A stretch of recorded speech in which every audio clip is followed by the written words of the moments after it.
real quick, if you're interested in booking private lessons with me, you can contact me through my website at breenmusiclessons.com, link in the description and the pinned comment.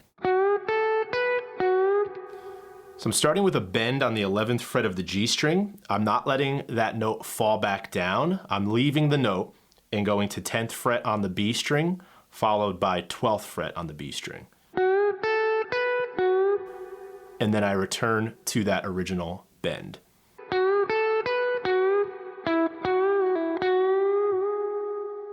Then I kind of settle into what looks like box 1 of minor pentatonic off of C sharp, off the 9th fret. So I go 9 to 11 on the G string.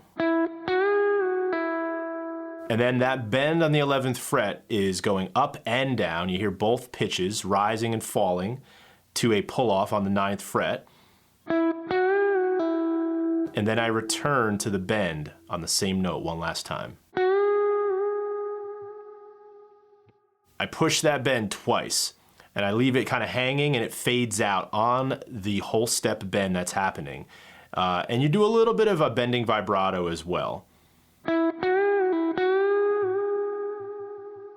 And now we kind of switch into this E minor tonality. This first little bit is basically an E minor 7 arpeggio. 12th fret on the E string, 10th fret on the A string, 9th fret on the D string, followed by 12th fret on the D string. So that's a root, a minor third, a fifth, and a minor 7, followed by a little half step slide from 11 to 12 on the G string. And then I roll the 3rd finger to 12 on the B string, 12 on the high E string. I go back to 12 on the B string, then 10th fret on the high E string, and then after that with my middle finger, I do a little half step slide back and forth between 11 and 12 on the B string. Hitting that slide twice. Here's this whole phrase.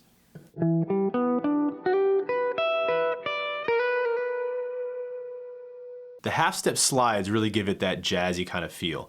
In the jazz world, these are called enclosures. Another quick little enclosure between the 10th and 11th fret on the G string, and then descending on the 12th fret of the D string to the 14th fret on the A string. And then you kind of hear that note hold and a little trill, a hammer-on and a pull-off between the 12th and 14th frets of the A string, followed by a slide. So a single trill followed by a slide to the 11th fret. This is all on the A string, and you can pull this phrase off with just one pick. Followed by 12 and 11 on the A string.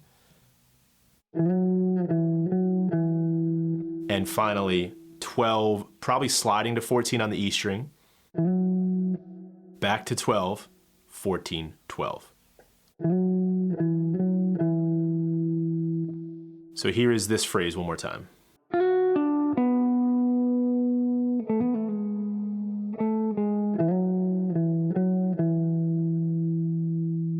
Next up is a series of octaves. Now, sometimes in jazz music, you would hear these octaves being hybrid picked, meaning you're picking the lower note and then using one of your other fingers to pluck the higher octave so that you don't hear the resistance for that middle string that's in between the two notes.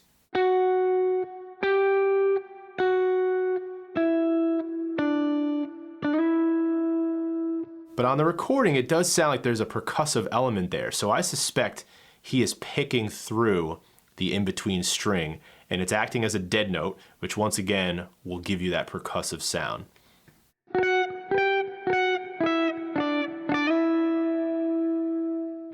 So when you're doing octaves between the G and the high E string, you have to be over by 3 frets, where normally if you were doing an octave somewhere else down here, like on the low E string to the D string, you only have to have that second octave over by 2 frets. But down here, you'd be starting on 11th fret G string and then 14th fret on the high E string. And you keep that separation consistent throughout the octaves. So 11 and 14 first, then 12 and 15, back to 11 and 14, 9 and 12, 7 and 10, and then you hit the 7 and 10 again and slide back up to 9 and 12, finishing that phrase. So here's that whole phrase again.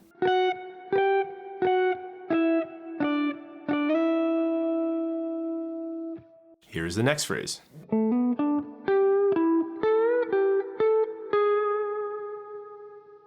Interesting, because we can kind of tell this phrase starts in box 1 of E minor pentatonic, giving us that E minor sound, but then it finishes on a note that would be more familiar to an E major tonality.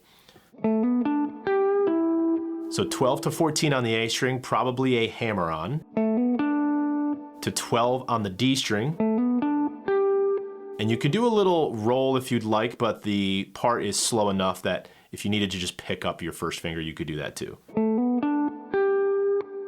And a little bluesy, little micro bend at the very end there on 12 of the G string before arriving back at the 14th fret of the D string and resolving the phrase. And then again, you kind of have to either roll or just quickly pick up the ring finger, because the next part is a little half step bend. A little half step bend on the 14th fret G string. You don't hear the note fall back down. You go to 12 on the G string. Followed by 14th fret to 13th fret on the G string. That note is the major third if we're thinking about it from an E major perspective. So there is that swing again, starting in E minor and then giving you resolution in E major at the end there. Next phrase.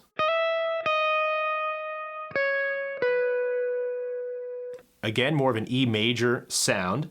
I'm going 11 to 12 on the high E string. I'm hammering on there. And then I go back and pick 11, and the note hangs for a second. Followed by 14 to 12 on the B string. Now this next part's pretty cool. It's one of my favorite parts from the solo. A little bit of sweep picking. You probably never would have thought that an STP solo would involve sweep picking. It's descending sweep picking from high pitch to low pitch. So we're barring the 15th fret on the high E string and the B string. We hit the 15th fret on the E string first as an accent, and then we hit it again, followed by an upward sweep to 15 on the B string.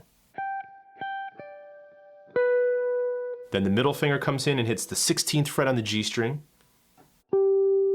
followed by the third finger hitting the 17th fret on the D string.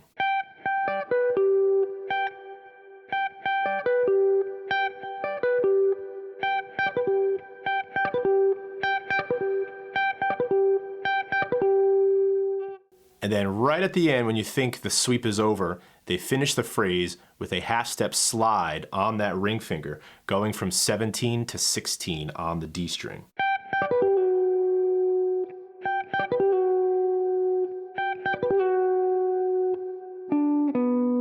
And then on the heels of that, you use your pinky. You don't really have a choice. You're going to use your pinky on the 17th fret of the A string to 14th fret on the A string. So here's the whole phrase. Next phrase. And when I first heard this, I thought it was just an exact recreation of the E minor 7 arpeggio that you hear earlier in the solo, this little piece. When I slow down the recording, it does sound like the first note that he hits is a D instead of an E. So if that is the case, it would be a roll. It would be 10th fret on the E string to 10th fret on the A string. 9 to 12 still on the D string. Same slide from 11 to 12 on the G string. And also the same third finger roll to 12 on the B string and 12 on the high E string. So pretty much everything about that phrase is the same as that beginning part of the solo, except it's a little faster. And also, like I said, when I slow down the recording, I really hear that D instead of E there.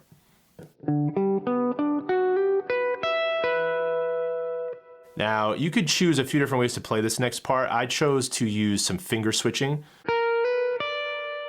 You could slide that, but like I said, I felt more comfortable with the hammer-on. So I'm using my middle finger to hit 11 on the B string,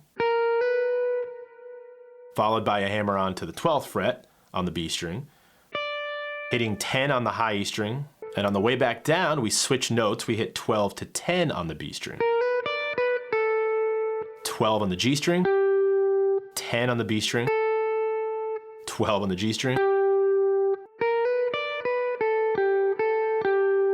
Quickly shift your third finger over to the 14th fret on the G string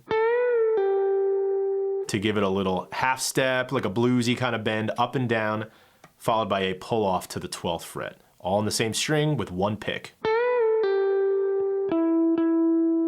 And then double pick the 14th fret on the D string. And then kind of a bluesy ending to that phrase where he goes back to the 12th fret on the G string with a little twangy kind of micro bend at the end there on that 12th fret.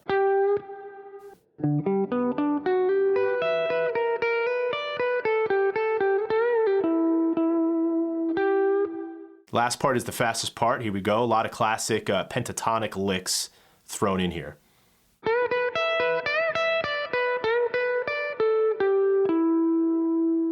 All right, we're in box 1 of E minor pentatonic here. So we have 14th fret bend on the G string. You don't let that note fall back down. You immediately bar your first finger, hitting 12 on the B string and 12 on the high E string. And I return to the B string. Bend on the 15th fret on the B string. This is a whole step bend. Hitting the unison note on 12 of the high E string. Even practicing that one lick alone can give you a lot of mileage if you're using it for your own stuff. Followed by 15 to 12 on the B string. I think a little half step bend on 14 again on the G string. To the unison, 12 on the B string. Followed by 15 on the B string. This time I'm choosing to use my pinky for that note because I'm not bending it. So now we have this. Next, 14 to 12 on the G string, 14 on the D string, roll back to 14 on the G string. So, roll back up to 14 on the D string. So now we have this.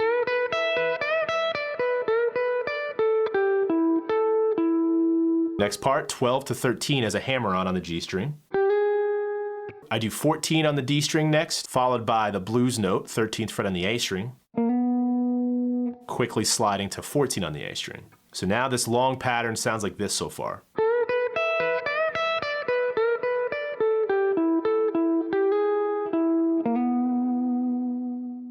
And then I jump out with my pinky to 17 on the B string, followed by another little half step slide between 15 and 16 on the G string.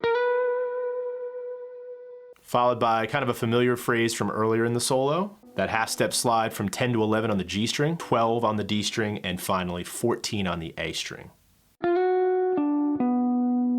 And this is the end right here. We kind of heard something like that earlier in the solo as well. One pick and then a half step hammer on and pull off, so like a single trill between 11 and 12. Sliding to 9 on the G string. Here is this whole solo slow.